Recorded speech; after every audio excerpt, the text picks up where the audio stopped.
Let's spend some FAAB. Let's make some waiver claims. Jamie, this is it. This is the best week so far, right? It's the weirdest week. I mean, thinking about the fact that depending on the size of your league, you could be adding the stellar names of Raheem Mostert, Taysom Hill, Geno Smith, Jacoby Myers. I don't know if it's fair to put Myers in that category. But, just a bunch of like. Can you believe you're putting Geno Smith in that category? No, but that's the point, though. Like, no, I'm not talking about Myers being in the must-add category. I'm talking about the names that we're referencing here, that they've been around forever and ever and ever, and they've never really done anything significant. And here you are saying, spend FAAB on these guys. Yeah, let's go. Oh, if you're in a shallow league, and Dave, I want you to tell us if you have it. I can get it. The roster percentage for Ken Walker on other websites, just so people know where we're coming from. But if you're in a shallower league, and this is like waiver wire nirvana for you, there's so many good options, including, of course, Ken Walker, who's 68% rostered in CBS Sports leagues. And what about on ESPN and Yahoo? He's available in 52% of leagues on ESPN and 55% on Yahoo. And he will not be by the end of this week. He will be rostered in 100% of every league on every site in the universe. Aliens are picking up Kenneth Walker to put on their alien fantasy leagues. Buys this week. We have 4 of them. Welcome to bye weeks. Las Vegas, Detroit, Tennessee, and Houston. So you're going to need some replacements, specifically for Derek Carr, obviously Derrick Henry. Not a terrible bye week. Devontae Adams, of course, blah, blah, blah. But hopefully Darren Waller can get healthy over the bye week, as he barely played last night, gave you a 0, unfortunately, in a thrilling game, which we'll try to get to. I'm only going to be here for about 20 minutes, so my time is limited. So let's get to it right now. Top 3 waiver wire priorities. Ken Walker's above the threshold of 65%. Jamie, he's at 68%. He's obviously number 1 if he's available, right? I mean, you could potentially spend the rest of your FAAB on him if you are stuck and need a running back, or your season is lost and you're trying just to salvage it in any way you can. So yes, he should be the number 1 player added. And then it's just kind of, I think, what you need. If you need a quarterback, Geno Smith could easily be the second player. If you need another running back, Benjamin's in a good spot, given the matchup that he has this week and the situation with the Cardinals backfield. Taysom Hill or Hayden Hurst if you need a tight end, Jacoby Myers, Alec Pierce, Darius Slayton if you need a wide receiver. There's a lot of different ways you can go here. If you're just asking me my top 3 overall, I would say it's Ken Walker, Eno Benjamin, and I'll say Jacoby Myers third. How about you, Dave? That's the top 3. Let's throw Walker out of there. I think Geno makes the cut. There are so many fantasy teams that are struggling at quarterback right now. And here's somebody who can right the ship. The schedule is great moving forward. He's been playing great now. It's basically been every game this year except the 49ers game. He's played really, really well. His receivers are playing really, really well. So I think he deserves top 3 consideration too. Even if you don't necessarily need Geno Smith, you can pick him up. You can make him your bye week quarterback, and then you can trade him and actually get something in trade, because somebody will give up something, not huge, but something off their bench to get a quarterback that they can fill in with moving forward. And he's got Arizona this week, and they're 24th against quarterbacks. It's Geno Smith. He's 55% rostered. If these guys are not available, if we want to take a look at deeper leagues for the people out there going, none of these guys are available in my leagues, because it's a lot of guys who are right around 50, 60% rostered this week. It's Geno Smith and Taysom Hill. Jacoby Myers is somewhere near that range. So, Benjamin is obviously available in a lot more leagues. But I do have to ask, guys, because James Conner and Cliff Kingsbury said he thought Conner was going to be fine, right? So should we be cautious with how much we spend on Eno Benjamin, or even how much of a priority we make Eno Benjamin? And I don't even know the status of Darrell Williams, but just to rewind back to week 1 or 2, whenever Conner got hurt, we were prioritizing Williams over Benjamin because Williams got the more valuable role, the third down role, the inside the 10-yard line or whatever it was role. So he obviously left with an injury as well, but I don't know the severity of that one. I'm not sure if you guys do. But anyway, it's kind of a murky situation for Eno Benjamin, no? It is a murky situation, yes. I do think, though, that you are looking at, if you just watch their games, he's probably their most explosive running back, though, through the first 5 weeks, just based on how he's looked the part. Williams has had some moments. Connor's had some moments. But now you're playing on 2 injuries for 2 veteran guys. Williams doesn't necessarily have that track record of being banged up like Connor does. But at this point, this is now 2 injuries for Connor. And if Benjamin is going to be maybe the second guy, because he continues to play in tandem with Connor, but if he's the second guy with Williams, he might get even more work. So The running back position is a little tricky this week because, again, Walker is rostered in a lot of our leagues already. You mentioned Benjamin. After Benjamin, there are some deep league options. If the Colts guys are missing, Deion Jackson's available in about 95% of leagues. You have Pierre Strong and Joshua Kelly getting good opportunities. Kelly clearly more so than Strong at this point. But Kelly looks like he's pulled ahead of Sony Michel, so he's an injury to Austin Eckler away from being, a potential must-start player. If that continues, it's the first time really that we've seen it where Kelly's really separated from Michel. He's available in over 90% of leagues. So there are some guys that could be helpful to you. May not be must-start guys like a Ken Walker or maybe a Benjamin, but Deion Jackson I thought looked good. Stepping in for the Colts. Philip Lindsay also. He's going to get some work if there is no Taylor or Hines. So there are some running backs who could help you. But Benjamin, to me, if he starts for the Cardinals, he's at least a flex, if not better, given the bye weeks and what the matchup is for them this week taking on the Seahawks. Oh gosh, the Seahawks just so bad against running. They've allowed 100 total yards to every running back they face this year. It's amazing. How about if you don't need Benjamin for this week, would you rather have Benjamin or Mike Boone? I'd probably kind of similar, to be honest. Yeah, but I think I'd rather have the guy. So here's the thing: we don't know for sure that Connor and Darrell Williams are going to be out, and even if they're both out, Arizona's got Keontae Ingram. He could end up being, he might end up being like a change of pace for running downs back. I know that sounds a little weird, but he would probably be the second guy behind Benjamin. I would imagine they trust Benjamin more. If we knew for sure those guys were out, of course I'd take Benjamin.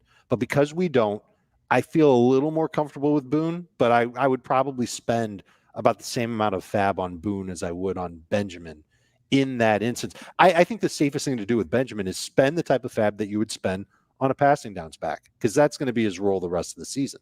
Guy that gets 3 or 4 carries a game, 3 or 4 catches a game. That's it. Next week, he might get a lot more. We just don't know yet. I'm going to move on here because the priorities are Ken Walker, Benjamin, Jacoby Myers, Geno Smith, and we'll get a lot more names. But Taysom Hill's got to be up there now. Oh, Taysom Hill. Yeah, we got to talk about Taysom Hill. He's tight end eligible. He's not a tight end, but he's. I went through all the numbers on Beyond the Box Score, so just listen to that if you want to hear. He's basically been the most efficient runner in football. He's up there. And but one thing I love about him, but he's legit. I mean, he's got a great nose for the end zone. He's got 13 carries inside the 5-yard line over the last 3 seasons, and Taysom Hill has scored on 9 of them. And he's just really good at that. Defenses will adjust, as Dennis Allen even said, but they're going to get creative with him as well. Well, I mean, you can't look at what he did this past week and say, okay, this is what I'm getting. That's just insane. But you can't look at the first 2 games where he scored touchdowns and say, this is what I'm getting. Maybe not even the first game, but you're looking at 3 to 5 carries. You're looking at the chance to score because he's so efficient in how they use him. And so if he scores, you're getting maybe 6 to 8 fantasy points, most likely in any format, because he doesn't catch passes, 1 catch on the season. So 6 to 8 fantasy points. That's a touchdown or bust tight end. That's just what you have to expect. Yeah. Would you rather have Gerald Everett, or would you drop Gerald Everett for Taysom Hill? In non-PPR, I would absolutely consider it, because when Keenan Allen comes back, Gerald Everett's role is going to be slightly reduced, if not completely reduced. So yes. And I think it's not a bad idea to consider, while these guys are struggling, to even start Taysom Hill over, maybe not this week because I think George Kittle goes off, but the way Kittle has struggled, the way Pitts has struggled, these guys that have been just largely frustrating, that are not finding the end zone, and so you're getting 3 for 40, 4 for 50. That touchdown is better in non-PPR. So, he's got Taysom Hill, as we've seen, 2 touchdown potential. But again, if he doesn't score, you're talking about, maybe 3 carries for 2 yards. And would you drop TJ Hawkinson going into his bye week to pick up Taysom Hill, or to pick up Evan Ingram, who has a great matchup this week and is, playing well, something like that? Do you think TJ Hawkinson is droppable going into the bye? If he's your worst bench player and you need a starting tight end, he probably wouldn't even be a bench player in that case. He'd be in your tight end slot, and you just need to get a tight end, and you love everybody on your bench. You could do it. I wouldn't love it. Wouldn't recommend it. I would try and find either a trading partner to get space on your bench so you could pick up one of those tight ends, or just cut somebody else off your bench. I want to ask you guys, I have to leave in 15 minutes, so I want to ask you this before I leave. I want to pour a little cold water on Ken Walker. And I think, of course, he's the most important priority, and I would spend almost all my FAAB on him. But Rashad Penny had 1 game out of 4 as a top 30 running back in any format. They have run the second fewest plays in football. The only team that's run fewer plays is the Bears. Could he be fool's? Obviously, he could be. But what do you think about that? Penny's only had 1 good game, and it was against the Lions. Walker had a great game because he had the 69-yard touchdown run at New Orleans. But it hasn't really been a great offense, except the passing game has been incredibly efficient. It hasn't been a great offense for the running back because they just don't run enough plays. And Rashad Penny just didn't get enough carries. And it's not like Walker was a huge factor in that. So I just want to throw that out there. I'll let you start, Dave. 1 top 30 finish for Rashad Penny this year, and it was RB3, at least in non-PPR in week 4, but that was the Lions. So what do you think about Walker? Are we kind of walking into a trap here? Get it? Walking into a trap. Very good. Look, the biggest negative I see on Kenneth Walker is that he still runs with hesitation. He's still not sure of everywhere he's supposed to go. You did not see that on his touchdown run last week. In fact, that run was like a shining example of what he did at Michigan State. Like, clearly great vision, great cutback skills, second gear when he's in the open field to have breakaway runs. And I think I thought that play kind of got him a little bit looser, and then he talked like that after the game. Just to kind of squash your point about the Seahawks, as a team, they rank first in rush EPA.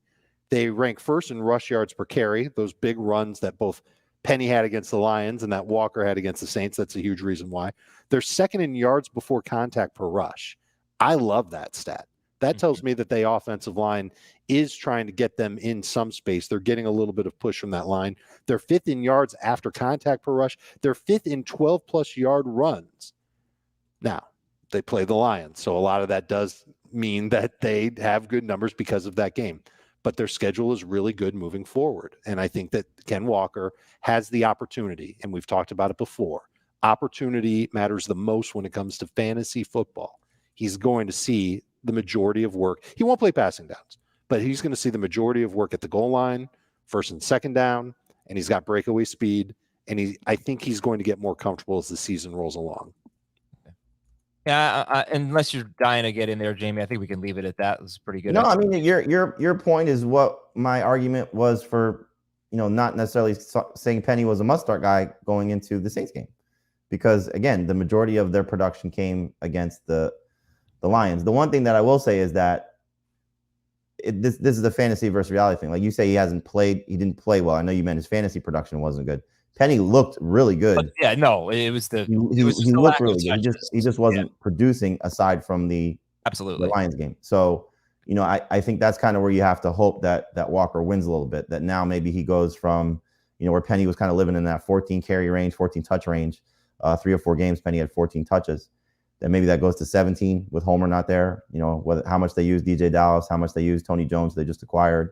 What happens when Homer comes back? There are a lot of things at play here with Walker, but I mean, there's just a clear path to opportunity for an offense that we thought was going to be a disaster, which obviously has not been the case. All right. Fantasy Football Today in 5 is a great resource if you don't have a lot of time. We're going to listen to a 5-minute episode. Chris Towers hosts that. Please check out the Fantasy Football Today in 5 podcast. How much FAAB are we spending? Spend a lot, all of it if you want, on Ken Walker, but how about the other guys? Is there another guy out there that's worth 20% of your original budget? And I know I'm just going to say it a lot, but I always go with original budget. I don't know how much money you have left in your FAAB account. So I think original budget's more helpful for this purpose. But is there another guy that's worth 20% of your original budget out there, Jamie? There's only one. Let's see if you can guess it. We have not said his name yet so far. Then I will not be able to guess it. I have no idea. Or I could try and guess. You haven't said his name, and he wasn't a top 3 priority? No. But yet you'd spend 20% on your budget. Is he only rostered in or only available in 20% of leagues? 1% of leagues he's rostered. 1% of leagues? Don't say Darius Slayton. No, he's rostered in more than 1% of leagues. I have no idea. It's format specific, but you should spend probably to get him because of the league. PJ Walker, you're gonna have to spend to get a quarterback in the 2-quarterback or super flex league. Very clever. I'll try to pass, but well, it's only. I mean, look, people are stuck. There's 4 quarterbacks on a bye. I know. Look, and you know what? I've got 4 quarterbacks in my 2 QB league, and I'm making. This is a great time if you're in a 2 QB or super flex league to make some trade offers right now. Get those guys who have bye weeks, who have injuries, a lot of quarterback injuries right now. Make some trade offers. This is why it's good to have a quarterback depth if you can have it. I'd like to make the case for spending 20% of your FAAB on Taysom Hill. Yeah, go. He's good. He gets touchdown opportunities. That makes him as good, if not better, than your typical touchdown or bust tight end. You might be tired of streaming tight ends. I think he solves the problem. Certainly a non-PPR. And I don't think his role is going to shrink. He just had this huge game. Yes, it was against Seattle. I think the Saints look at him as someone that they can win with. I bet he gets 10 touches a week. It's not going to be catches, but he's going to find some big plays pretty much every week. He's not. Look at his track record. You talked about how often he scores when he gets a carry inside the 5. Yeah. I would spend 20% of the FAAB on Taysom Hill if I was struggling at tight end. All right, how much for Mike Boone? How much for Mike Boone? 5 to 10% tops. I don't even think you have to go to 10. And I talked about this off the air, but you guys probably saw more FAAB spent on him last week than he will have spent on him this week because it was after the Javonte injury. Are you convinced that he's going to have that job over Latavius Murray as the number 2 guy? It's going to be a week-to-week thing. No, but I would anticipate that. I mean, he's the one that's been on this team through the offseason program, through everything that they've had to deal with.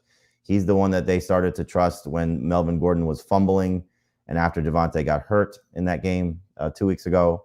So I would anticipate Latavius is going to have some semblance of a role, but to take the other 2 guys off the field completely, no.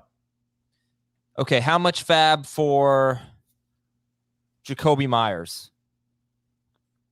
He's a guy that you might go close to 20% for. But again, we're talking about a guy that's 57% roster, and the majority of that's going to be PPR already. So, non and half PPR managers, are they going to spend that much money on a guy that has a history of not finding the end zone? So it could be a little bit fool's gold in those formats. Again, I'd probably ballpark it around 15 to 20% tops. So, you just got to, figure out what your receiving core is and if you need that type of guy, because 9 for 95, what he did in week 2 against Pittsburgh, feels like what's closer to a ceiling as opposed to 7 for 111 and 1. So again, take it for what it's worth in non-PPR or half PPR formats. He might be the best FAAB value this week outside of Ken Walker, though. And I think you can get him for 15% even in PPR. I think he's a good bench receiver in non-PPR. I wouldn't spend 15 in non. Probably more like 5% in non. But I think he's okay. I think he's going to stick as an integral part of the Patriots offense because he's been that for the last few years already. Well, you also have Aguilar banged up. Kendrick Bourne's been, an absent player for them this season for a guy that was, productive in his moments last year. Devontae Parker's been so all over the place. Jonnu Smith is hurt, so there's a lot of moving parts here. And now you have the running back that's out. So, if they're forced to throw a little bit more, maybe that helps. No one knows the severity with Damian Harris, do they? No. If for however long he's out, Myers should see us bumping targets.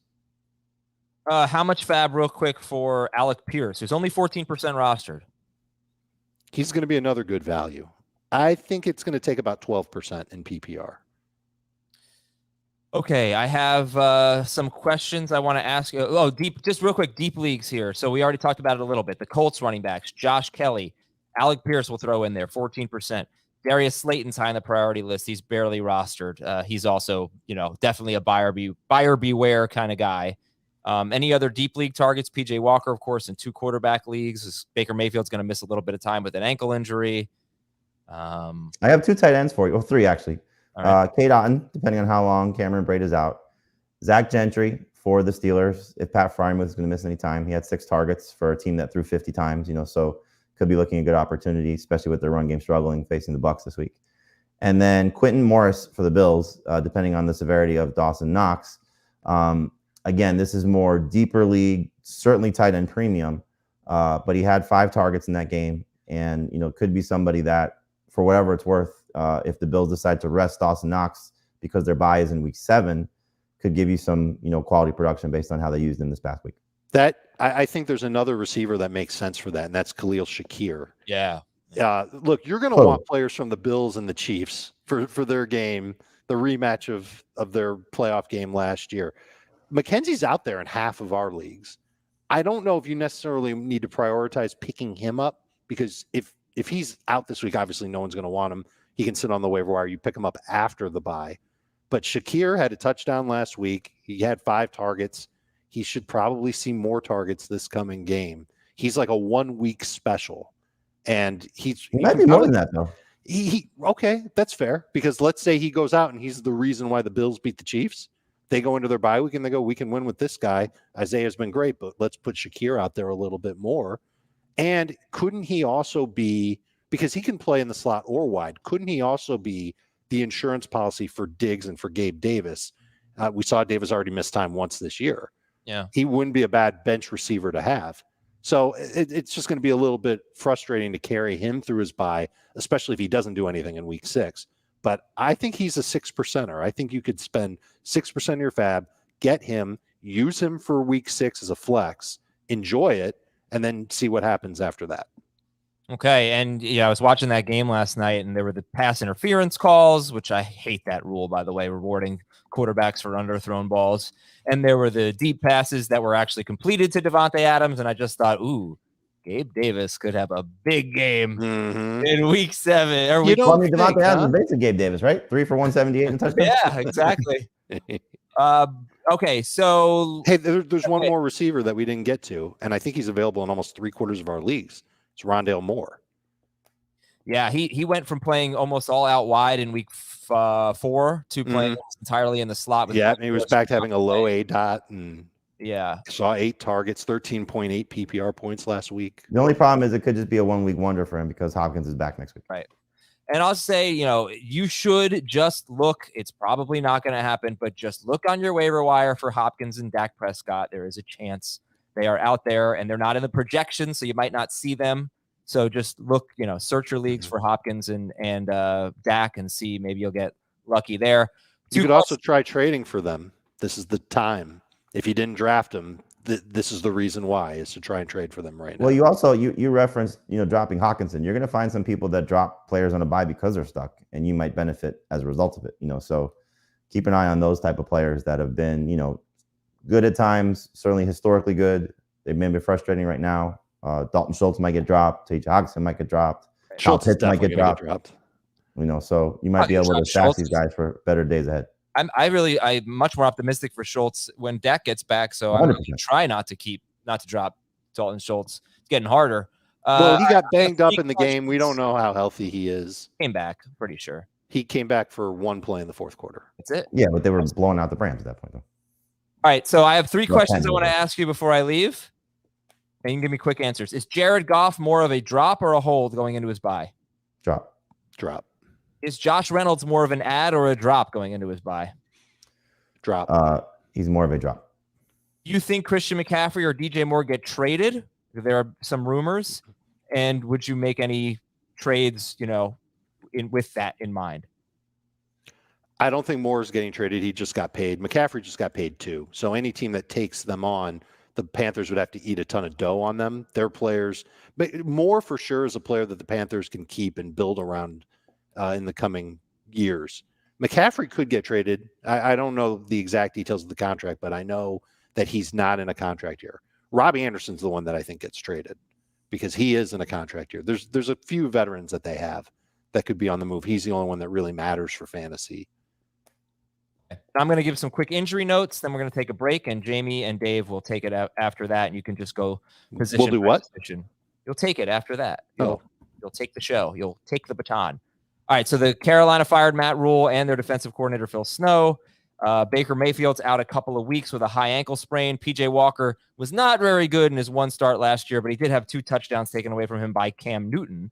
But he only threw for like 166 yards or something. Russell Wilson's playing with this lat injury, so you might want another option there. We know the Dolphins quarterback situation is very murky. Darren Waller left with a hamstring injury. We were just talking about, we don't know Damian Harris's status, but we do know that Ty Montgomery is eligible to come off IR this week, but it's probably not going to happen. So Belichick kind of alluded to that Monday. Right. So, it's setting up right now as a good week for Ramondre Stevenson. Look at Pierre Strong too, deeper leagues. Pierre Strong, I'm sure that's a guy you're going to get to. Rashad Penny out for the year. James Conner, they're optimistic about him playing this week. I just want to mention, I mentioned this on yesterday's show, Najee Harris has basically lost his third down role each of the last 2 weeks to Jalen Warren. Warren looks better. He fits into that offense better than Harris. Going to keep an eye on Tyreek Hill. It seems like they're sounding optimistic about him with the foot injury. Chris Olave in the concussion protocol. T. Higgins, of course, with the ankle. Nelson Aguilar hamstring. Dalton Schultz knee. Pat Freiermuth concussion. Bad news for the 49ers as they get ready to face the Falcons. Emmanuel Mosley's out for the year, starting cornerback for them, probably their best cornerback. And Nick Bosa, don't know his status yet, but he's got a groin injury. I don't think it's good. And Jimmy Ward, their safety, also hurt himself. If there's ever a team to play, though, you don't have to worry about the Falcons throwing the ball. Right? They really shouldn't be able to run the ball this week. And Drake London's on the injury report, too. And then there's some other stuff. Marcus Williams for the Ravens, their starting safety. He's out for a while with a wrist injury. And that's more or less it. All right, I'm going to get out of here. When we come back, Dave and Jamie, your instructions are recap Monday Night Football, a thrilling game, very fun stuff, and then get to each position on the waiver wire. Do you accept this task? Goodbye. All right, we'll see you later. Thanks, everybody. I'll go to break. Bye, and we'll be right back. All right, here we go. Let's go, Dave. You ready? So let's start with Kansas City course. 30, Las Vegas 29. I'm not even going to look at Adam's notes. It was a fun game. What do you think of the decision to go for the 2-point conversion there by Josh McDaniels? Oh, it's so stupid. There was maybe if there's 10 seconds left in the game, you do that to try and just end it because their defense was getting trounced. But there was 4 minutes left in the game. Kick the extra point. I would have done the same thing, but that you said, not gone for the 2-point conversion. But imagine if they had gotten it, if Josh Jacobs didn't get stuck there to see if what would have happened. And look, give the Raiders credit. They did stop the Chiefs coming back and gave themselves an opportunity. But unfortunately, they did not convert to make it a win for them, and they are stuck now at 1 of 4. There is a situation you have to keep an eye on there with Devontae Adams. He pushed a member of the grounds crew, I guess, or somebody near him walking off the field, and the NFL Network says that there could be a suspension coming depending on what the review is, but he's already apologized for it. So hopefully he's not suspended, just probably a lapse of judgment at the time. So just something to keep an eye on there if you are a Devontae Adams fantasy manager. Clearly, you know what you're doing with the Chiefs guys. You're starting Travis Kelce, who scored 4 touchdowns. You're starting Patrick Mahomes, who threw those 4 touchdowns. Amazing. Everybody else, though, is a little bit, I think, in some sort of murky gray area, including Clyde Edwards-Helaire, who had his first real disappointing game because he didn't score a touchdown. And Jerick McKinnon actually looked better than him. Did we miss the sell-high window on Clyde, or is he still going to be a quality fantasy running back moving forward? What do you think about him against Buffalo this week? I think you're still going to start him. If this were week 1 and this happened, everybody would be like, well, wasted my pick on Clyde Edwards-Helaire, and they'd probably sit him in week 2. But we've seen enough of Clyde where, he's touchdown dependent, but he almost scored in this game. And if he had, maybe you wouldn't feel so bad about it. You've got a high-scoring game coming up in week number 6. I would keep Clyde in your lineups. If you're trying to trade him, though, you're not going to get nearly as much as you could have last week. Yep. Last week was probably the window to get maximum value for him after he had the 19 carries against the Bucs. Another disappointing game for Juju Smith-Schuster. Is it time to drop Juju? Yes, you can drop him. And the thing that I talked about all year, it's really coming true. He struggles against man coverage. There were 2 end zone targets that he had where he was bottled up. And I think that you are going to see more of MVS and maybe even more of Mecole Hardman. What's Mecole Hardman's roster percentage, Jamie? Maybe you have it in front it's low. of you. I think it's like 17% or something like that. I wouldn't mind speculating on him because he's the guy that they've got who's closest to Tyreek. And MVS was separating from guys when the Raiders played man coverage, but Hardman was doing it a little bit better and a little bit faster. I think that he's somebody that's worth stashing. At some point, the Chiefs are going to have to look at Smith-Schuster and say, dude, you're not explosive enough. If we needed a short area target, we've got one in Kelce. The other receivers could get involved, Hardman and MVS in short area, and Sky Moore works well in short area. So I'm nervous for Juju. I would try and trade him for whatever you could first before you have to drop him, but he's absolutely droppable. The only thing with MVS is like which is the guy we're getting, because it's been basically coverage dictates it. Yeah, but I mean, even the opportunities he's gotten, 3 games now with 7+ targets. Last night being the most with 8. 6 for 90 is his best stat line on the season. Yet to score a touchdown. We know there's been a lot of missed opportunities down the field, and so is last night a little bit more fool's gold, or is that going to be kind of what the norm is? I think that's a question you have to ask yourself. So I don't know if he's necessarily somebody you have to run out and get, but might be somebody that if you get through, your 3rd or 4th priority at the wide receiver position, you might consider picking up. But there are just a lot of guys out there that I think are in better situations than CBS. So not necessarily a must roster type of guy. Raiders going into their bye week. For CEH, I think McKinnon is somebody that you should keep with CEH, and McKinnon is a stash candidate too. Yeah, only 18% rostered. I think the other thing would be, clearly last week was a Pacheco game. So if they feel like they want to run the ball, it seems as if Isaiah Pacheco is going to get a bigger opportunity if they decide, this isn't going to be a game we're going to run. Probably going to use more McKinnon and Clyde Edwards-Helaire. Guess what? They're probably not going to try and run next week against Buffalo. So I expect to see McKinnon and Clyde a little bit more active than Pacheco. In terms of the Raiders, are you holding Derek Carr through his bye week? He's been 23, 22, 21 fantasy points as his high. 2 games under 20 fantasy points. Last night was slightly disappointing knowing that Devontae Adams played the way that he did. Now, clearly losing Waller probably impacted some of the things that they tried to do. And Josh Jacobs has been fantastic. And so is Carr a must-hold guy through his bye week? I would try and do it. I think that he's going to be a usable fantasy quarterback for the rest of the season. I thought he played well despite the fact that the Chiefs were pressuring him. It seemed like every single 3rd down play he was pressured. I think that Carr has potential to help people. So, yes, I would try and hang on to him. I would agree. The one guy I think you can move on from is Hunter Renfrow. Disappointing stat line. He's now got 3 games where he's played the majority of the snaps, despite leaving with the concussion after week 2. And 10 PPR points has been his high so far. No touchdowns. It's just, the way that they're spreading the ball around, clearly with Adams being the focal point. Waller not playing, last night didn't help Renfrow. So not a guy you have to hold during his bye week, certainly in non-PPR leagues. Were you disappointed in his numbers against Kansas City because Waller didn't play? Yeah, that's what I'm saying. That's why he's not somebody you need to hold on to. Like, I wonder what happens in their next game. They're going to go into their bye. What if Waller's out for the year? He tore a hamstring injury. What if he tore it? He didn't come back in.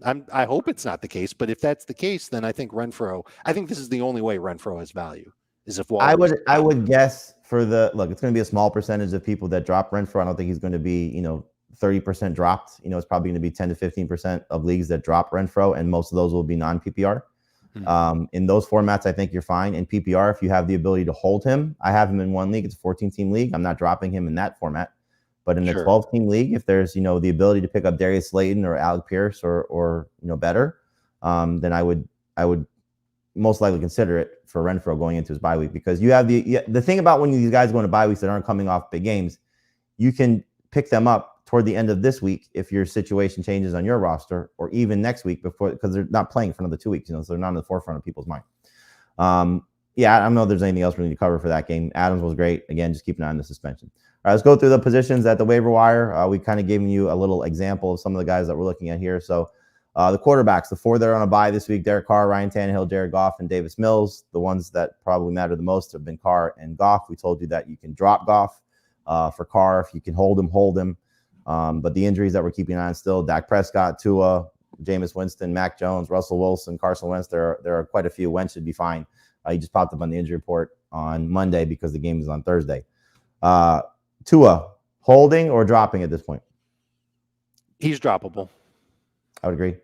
And Ryan Tannehill, you could drop on his bye week unless it's a 2-quarterback or super flex league. All right, let's get into the waiver wire options here. And you obviously wouldn't drop Tua in a 2-quarterback league either. No, yeah. I mean, any of these guys, Goff, anyone that we've said, you're holding in a 2-quarterback or super flex league. Geno Smith is the priority at quarterback. So how much FAAB would you be spending on Geno Smith?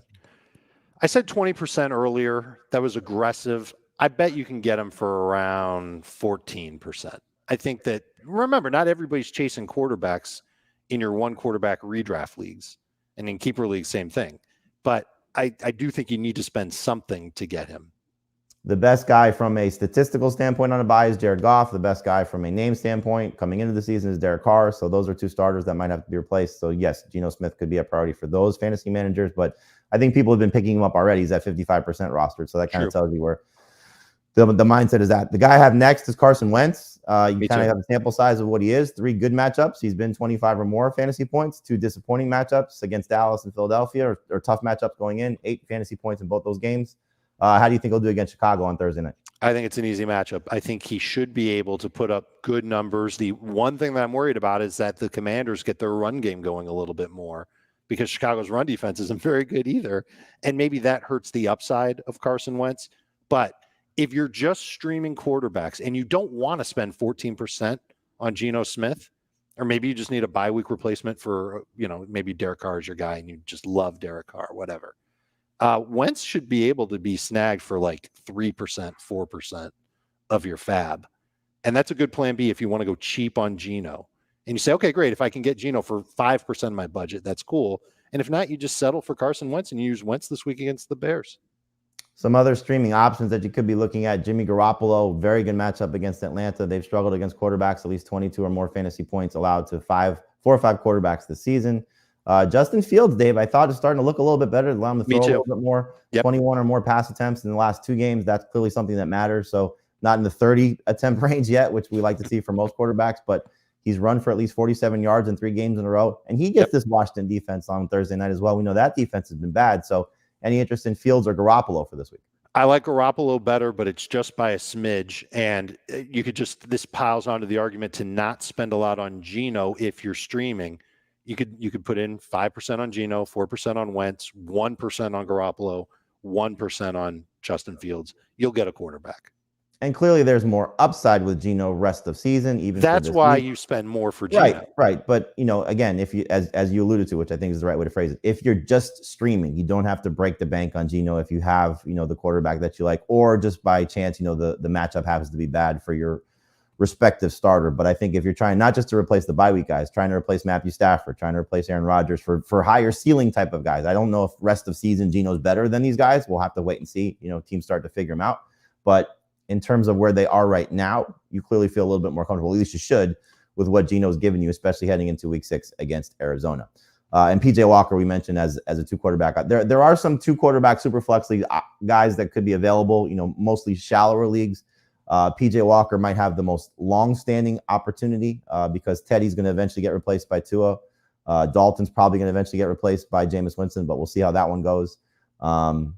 Cooper Rush is clearly going to get replaced by Dak Prescott when he's healthy, and I would assume that Mac Jones is going to get back on the field when he's healthy ahead of Bailey Zappi. But there are some good streaming options in 2 quarterback and super flex leagues, but we could see PJ Walker maybe for a couple of weeks until Sam Darnold's ready because of the news that Baker Mayfield's going to miss some time. So just keep that in mind when you're spending your FAAB on PJ Walker in those type of formats. And Walker out of Skylar Thompson.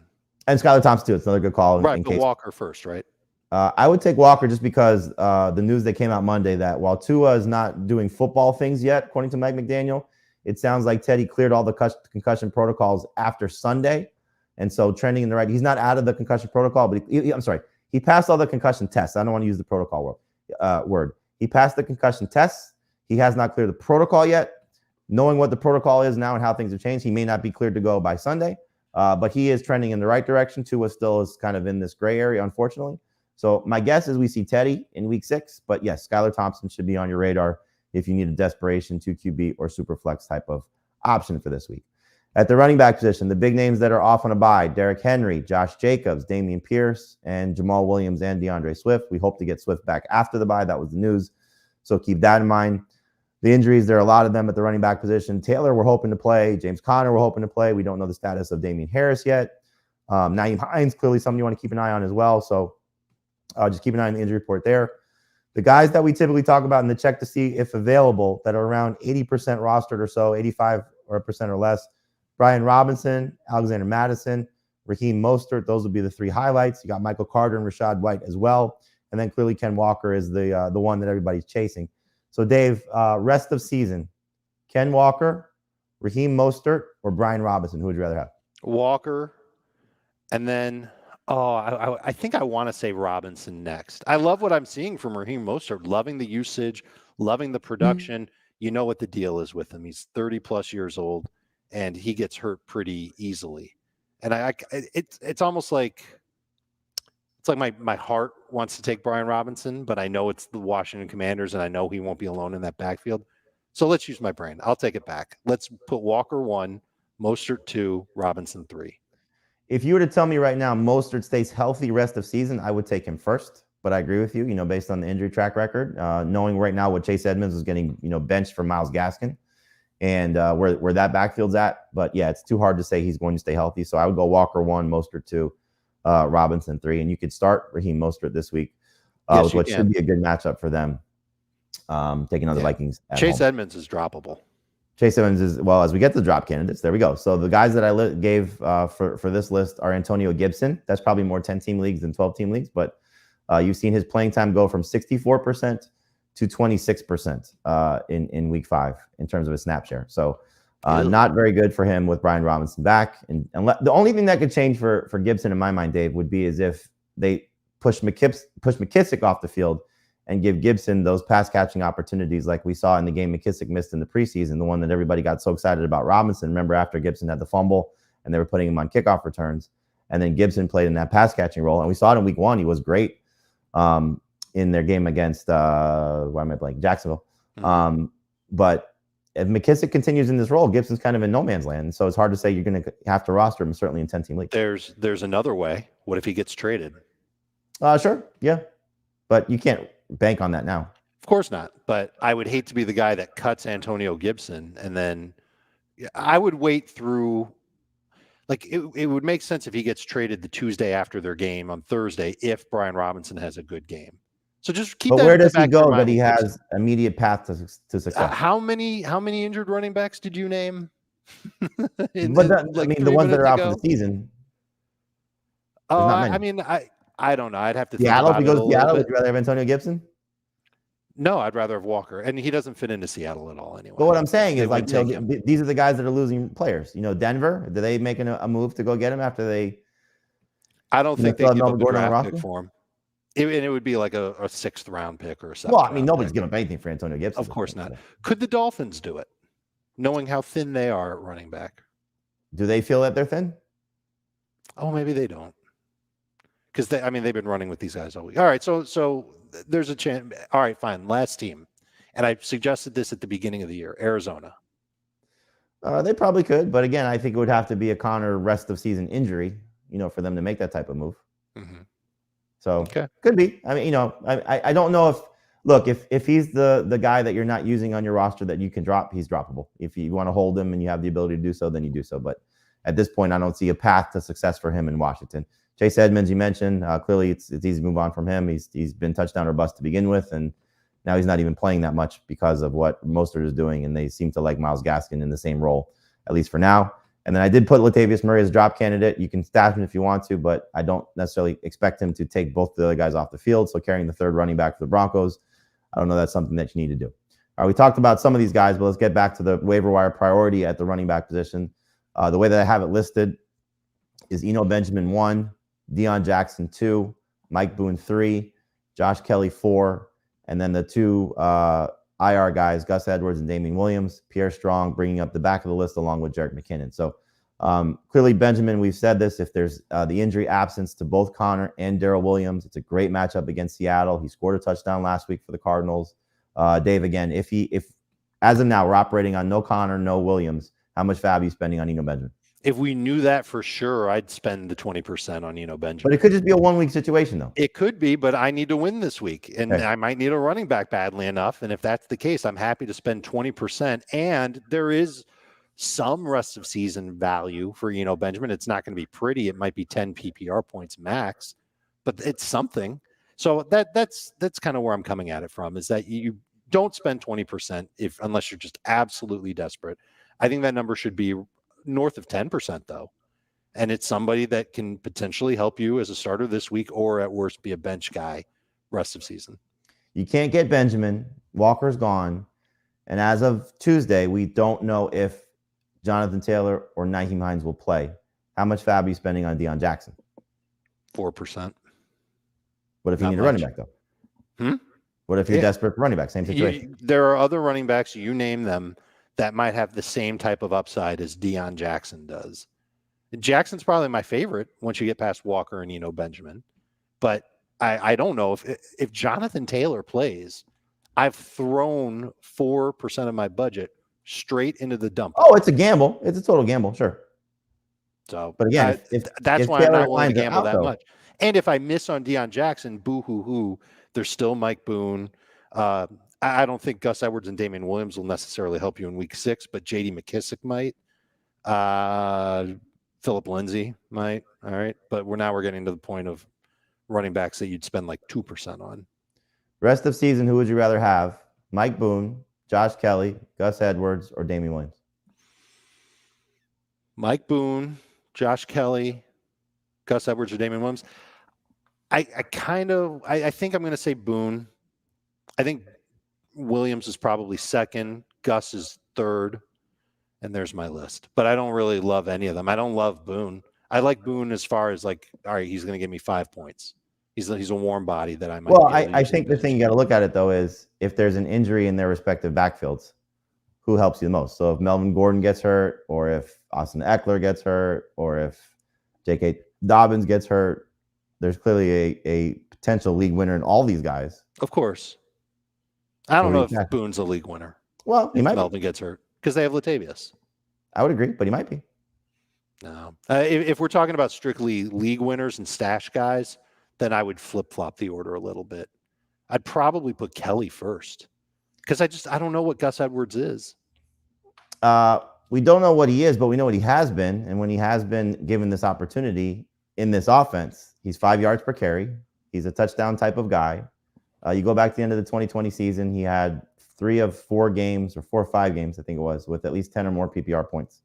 So, touchdown dependent, but could be as this offense continues to evolve with their running back situation, because I don't think we've seen exactly what they're capable of doing yet. Maybe last week was a good example of it with Dobbins scoring twice and getting 4 catches, but could be a league winner. I would probably take Kelly also just because we know what the Chargers are typically capable of doing, but Edwards would be second for me. And I don't think we should necessarily write off Damian Williams because I don't think the running backs in Atlanta, I mean, they had a tough matchup against Tampa Bay, but I don't think they lit the world on fire. Avery Williams scored a touchdown. That's as good as it got for them. Algier didn't look so great. There's a veteran who could probably be pushed right into a primary role for the Falcons for however long Cordero Patterson's out. Right, but it could just be 2 more weeks after this week, though, and Williams has still yet to be activated off the. Sure, but if you've got the IR space, go for it. Grab them. Yes, for those 2 guys, for sure. You should absolutely be stashing those 2 players. Yeah, Gus let's first. Move on to the wide receiver position. Guys, the big name ones that are on a bye, Devontae Adams, Amon-Ra St. Brown, Brandon Cooks, Robert Woods for what it's worth, Hunter Renfrow for what it's worth, Josh Reynolds for what it's worth. But again, we'll find out what the status is for Adams if he is going to face a suspension following the off-field altercation as he was leaving the field there at Arrowhead Stadium.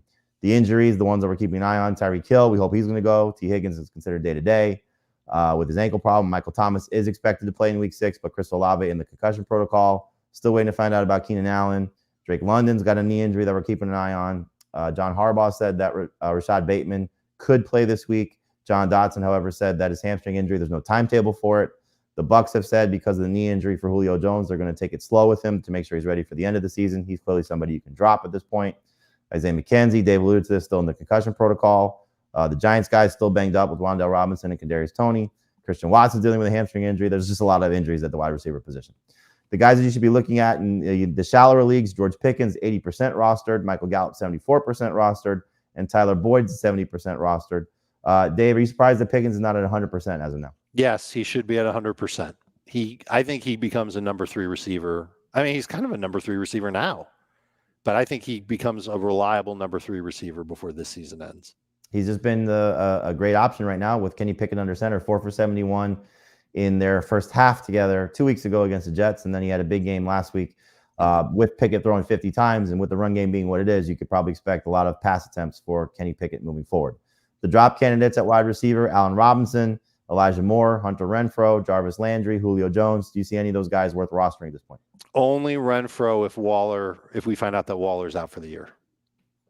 All right, so we'll see what happens there with Renfrow. I would drop him going into his bye week, again, mostly in non-PPR leagues. In PPR, if you want to hold him, I get that. All right, here's a priority list at wide receiver. Jacoby Myers, Alec Pierce, Darius Slayton. We'll start with those 3 guys. Mm-hmm. Are any of them must-start receivers in 2 receiver leagues in week 6? Myers in full PPR I don't think I've got it ranked that way. I think he's a number 3. Well, he doesn't play, so never mind. So no, Myers can't wait a minute. The Patriots do play. Why did I confuse him with somebody who Patriots are at Cleveland. my mind's racing right now. Okay. I would start Myers as a number 3. Probably would not want to start him as a number 2 receiver. In his last 2 games, 18 or more PPR points, and that's with 2 different quarterbacks, so it doesn't necessarily matter if it's Mac Jones or Bailey Zappi. We'll keep an eye on the situation there, but clearly he's doing a nice job so far and did score a touchdown, which is very rare for him, so something that could be worth noting moving forward. Alec Pierce coming off a great game last week against Denver, looking like the clear number 2 receiver in Indianapolis, and Darius Slayton coming off a strong performance in London. Who do you have more faith in moving forward? Pierce, because I like his offense better. If you can find an offense that's worse than the Colts, look to New York. I think Slayton had a nice game. We've seen him flash before. I think Pierce has some staying power in PPR leagues. And you know what? As for Myers, like I kind of poo-pooed him as a starter in 2 receiver leagues. He as a bye week replacement, is he so bad?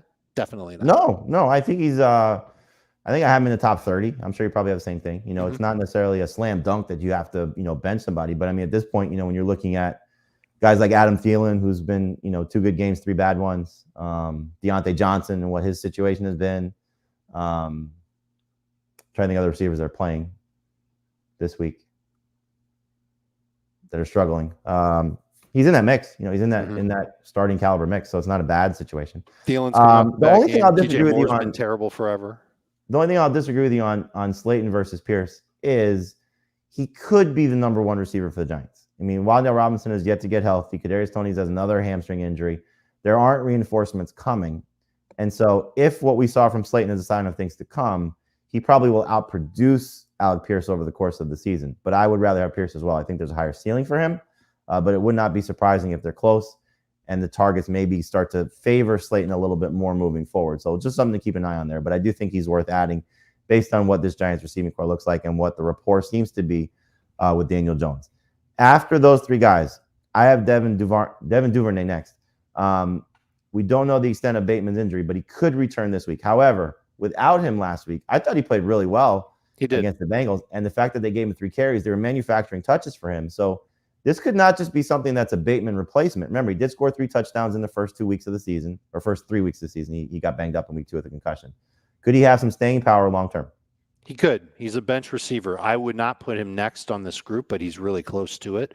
Good slot receiver for him, and they use him on deep throws, and they use him in the red zone. So there's a lot of positives to Devin Duvernay, but he's maxed out at 12 PPR points over his past 3 games. Who would be next for you? Zay Jones. He's had at least 8 targets in 3 of his past 4. He's had at least 12 PPR points in 2 of his past 3. I think he's the number 2 receiver in Jacksonville. I still believe this Jaguars offense is good. I don't think they're going to necessarily elevate to being one of the second best offenses. Like they'll never reach the level of the Bills and the Chiefs. They might not reach to the level of the Raiders, but they're going to be solid. They're better than the Colts offense. They're better than the Giants offense. I'd put them ahead of them. And Zay Jones has been a factor. They've thrown him the ball quite a bit. It's not a bad call. The one thing that Heath brought up on HQ yesterday, which I tend to agree with, is do we really have an idea of what this Jaguars team is? Because they lost a game in week 1 that they probably should have won.